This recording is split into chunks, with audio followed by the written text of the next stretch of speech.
Is money the root of all evil? We see in the Bible Jesus saying that a rich man will have a hard time entering the kingdom of God. As Jesus said before, that it is much easier for a camel to go through an eye of a needle than it is a rich man to get into heaven.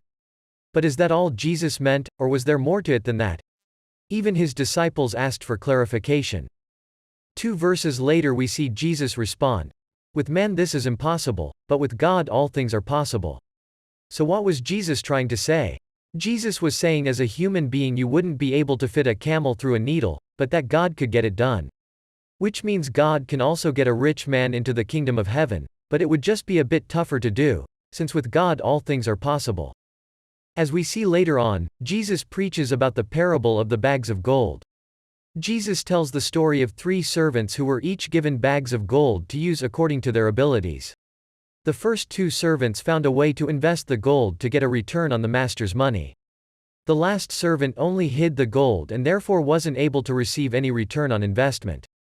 The parable goes on to say that when the master returned, he was furious with the last servant for being wicked and lazy. He then kicked out the last servant from the household to let him fend for himself on the streets. So we see in fact, that Jesus is actually encouraging people to learn how to use money by preaching the parable. But there is a bigger picture. Jesus expands. No one can serve 2 masters. Either you will hate the one and love the other, or you will be devoted to the one and despise the other. You cannot serve both God and money.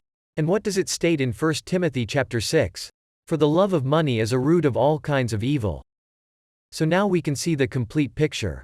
It's not money that is the root of all evil, but it's the love for it that is.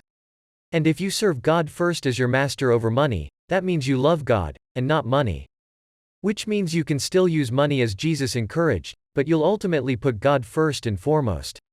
As Jesus said before that the greatest commandment of all is to love the Lord your God with all your heart, soul, and mind. So now we know what Jesus meant when he was talking about the rich man entering God's kingdom. As we know many rich servants of God who went back to the kingdom of heaven when they passed away.